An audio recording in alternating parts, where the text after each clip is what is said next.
discours souverainiste, indépendantiste, discours pour montrer aux yeux du monde que le Tchad, son pays, ne cédera pas à la sirène de pression occidentale.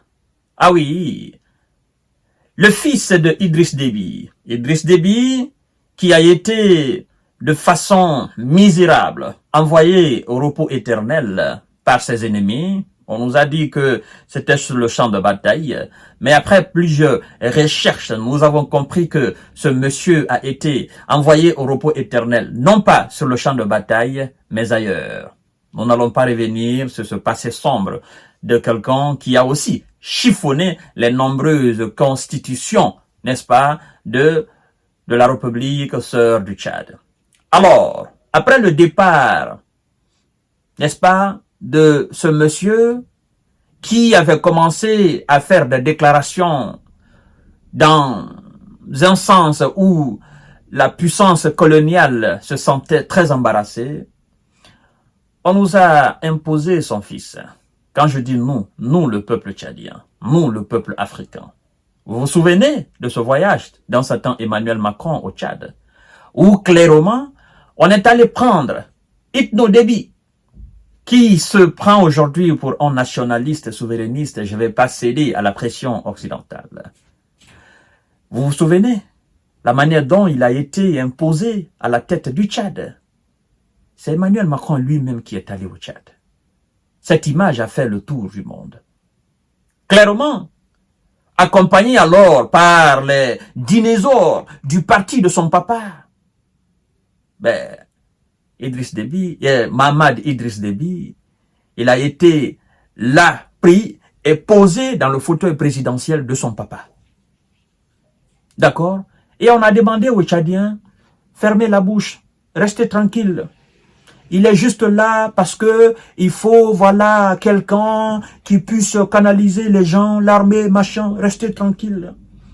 Il va pas se présenter aux élections présidentielles, restez tranquille, c'est pour juste assumer la transition et organiser les élections entre les partis politiques. C'est ce qui a été dit, non? Et lui-même, il a fait une déclaration du genre, oh non, écoutez, moi, je suis le fils de Idriss Déby. Je ne ferai pas comme mon père. Je ne me présenterai pas aux élections présidentielles. Je vais organiser les élections, je vais assumer la transition, je vais organiser les élections entre les acteurs politiques. C'est le peuple de Tchad qui va décider, n'est-ce pas, de qui va le diriger. Nous autres, nous sommes sortis.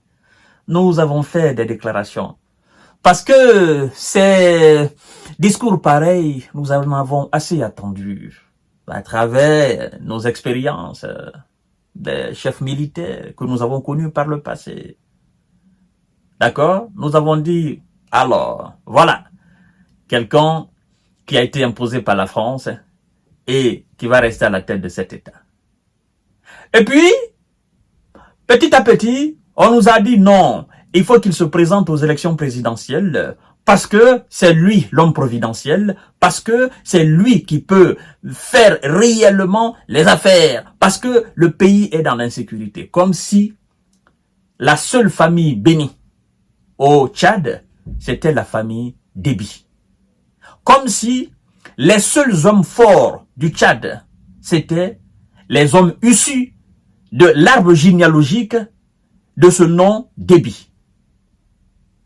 Comme si il n'y avait pas d'autres généraux, il n'y avait pas d'autres commandants, il n'y avait pas d'autres capitaines, il n'y avait rien d'autre dans l'armée. L'armée, il y en avait, c'est-à-dire, il y avait personne qui pouvait assumer, il fallait mettre ce jeune homme.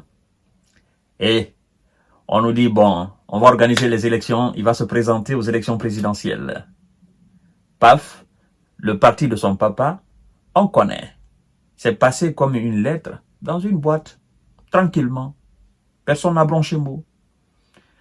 Et puis, il y a ce poltron politique qui s'appelle Échec Masra, parce que je ne dirais pas succès Masra, Échec Masra, qui avait en quelque sorte entraîné son peuple dans les rues, peuple qui a été naturellement aussi abattu froidement par les militaires, naturellement de M. Mahamad Déby. Et puis, on nous a parlé, non, de la négociation à Kinshasa. Et puis, tous ceux qui ont fait, il y a eu cette bavure policière, militaire, gendarmerie. On dit, bon, il n'y a pas de poursuite contre ces gens-là. Ils ont été amnistiés. Et puis, Echek Masra est devenu Premier ministre. Puis après l'organisation des élections, bon, lui, comme lui-même il a participé, il a pensé qu'on allait lui donner le pouvoir. Je vais pas revenir sur les calculs très mauvais, n'est-ce pas, de ce poltron-là. Alors, lors de la 64e anniversaire du Tchad, le 11 août, si je ne fais pas erreur, et regardez ce que Itno nous dit. La chair est faible. Il y a des gens qui pensent souvent que, en s'adressant aux gens, il y a personne qui peut ou qui comprend réellement ce qu'ils sont. C'est ça. Cette erreur-là, la plupart des acteurs politiques le font en Afrique. Toi, on sait comment tu es venu à la tête de cet État. On sait qui t'a imposé à la tête de cet État.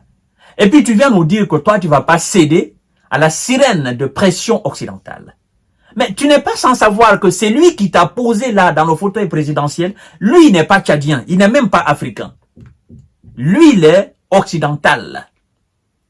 Et donc, qu'est-ce que toi, tu peux dire à ce dernier? De surcroît, lui, il a son armée dans ton pays, qui assure ta sécurité en quelque sorte. Mais qui t'ont mis dans ce fauteuil présidentiel. Tu es censé obéir, tu dois obéir à ces injonctions. Alors quand tu dis que tu vas pas céder à la pression de ces gens-là, et puis il va plus loin, écoutez mesdames et messieurs, le Tchad de cette...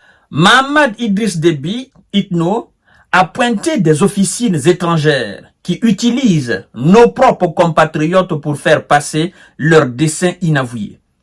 Il a appelé ces individus qui se laissent entraîner par des intérêts étrangers de se ressaisir.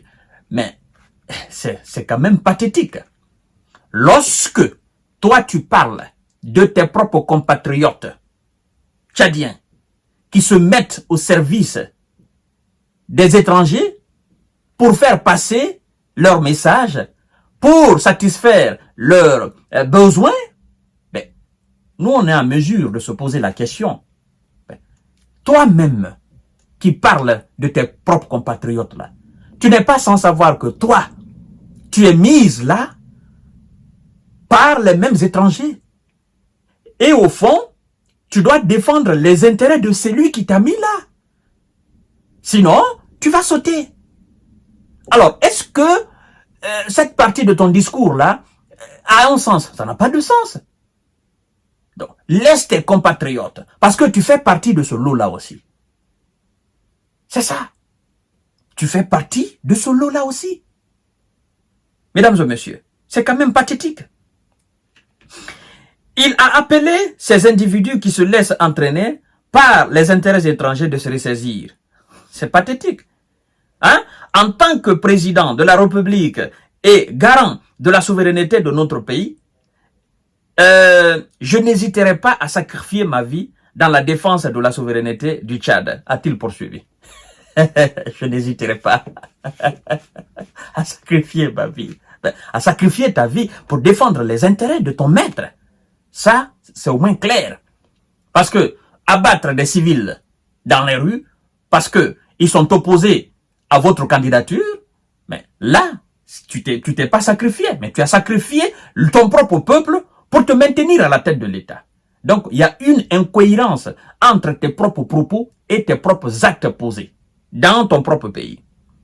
Alors, élu président à mai, nous savons dans les conditions lesquelles il a rappelé son programme politique ambitieux, l'accélération de l'électrification, l'accès à l'eau potable, la construction et la rénovation de plusieurs hôpitaux, le renforcement du système éducatif. Mohamed Idriss Déby Itno a affirmé son engagement dans la lutte contre la corruption qu'il a qualifié de réalité amère pour le pays. Notre combat contre ce fléau est total. Le gouvernement est instruit pour adopter une politique de tolérance zéro face au détournement de deniers publics. Bon, cette chanson, on en a assez, Monsieur Déby.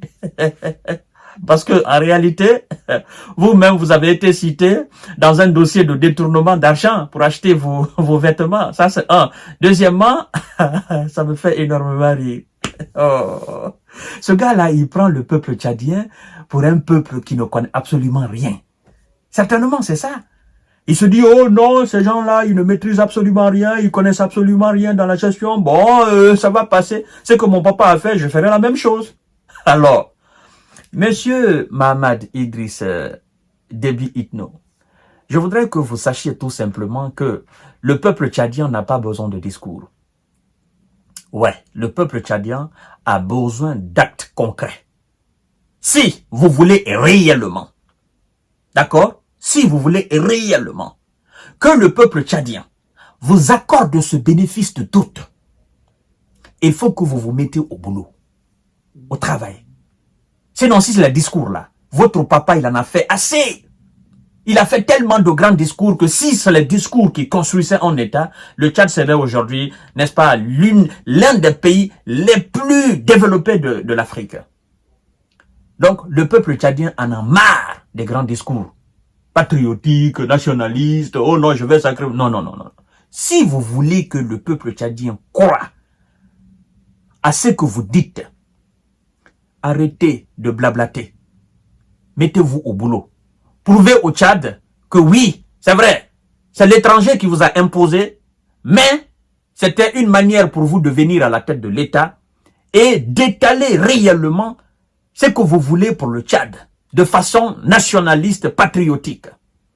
Posez des actes souverainistes, posez-les, que le peuple voie, que le peuple se sente aujourd'hui dans une meilleure condition de vie. C'est ça, en fait, des actes patriotiques. Montrez au Tchad et à l'Afrique que même si vous avez été installé là ou que vous êtes venu frauduleusement à la tête de l'État, peu importe, mais que vous cachiez quelque chose dans votre poitrine, dans votre cœur, pour ce peuple-là, et que vous cherchez juste un moyen pour venir à la tête de cet État-là. Donc, mettez-vous à la tâche. Si vous voulez réellement que vous croyez, faites cela. Il ne faudrait pas que vous vous limitez seulement à ce discours. Nous savons comment, la manière dont vous êtes venu, mais montrez au peuple tchadien que oui, vous êtes prêt à le faire oublier la manière dont vous êtes venu, parce que vous avez chiffonné la constitution tchadienne. Montrez au peuple, c'est-à-dire, ça sera pour vous une manière de présenter des excuses au peuple tchadien, mais ça se fera à travers le travail, à travers la création de conditions idéales pour le peuple tchadien. Vous comprenez? Mais si vous vous limitez seulement à ce simple discours-là, le peuple n'oubliera jamais la manière dont vous êtes venu et ce que vous avez fait. Ça, surtout, c'est très important. Je vous rappelle cela. À tout à l'heure pour notre série d'informations de décortiquage. Merci beaucoup, mesdames et messieurs. Partagez la vidéo.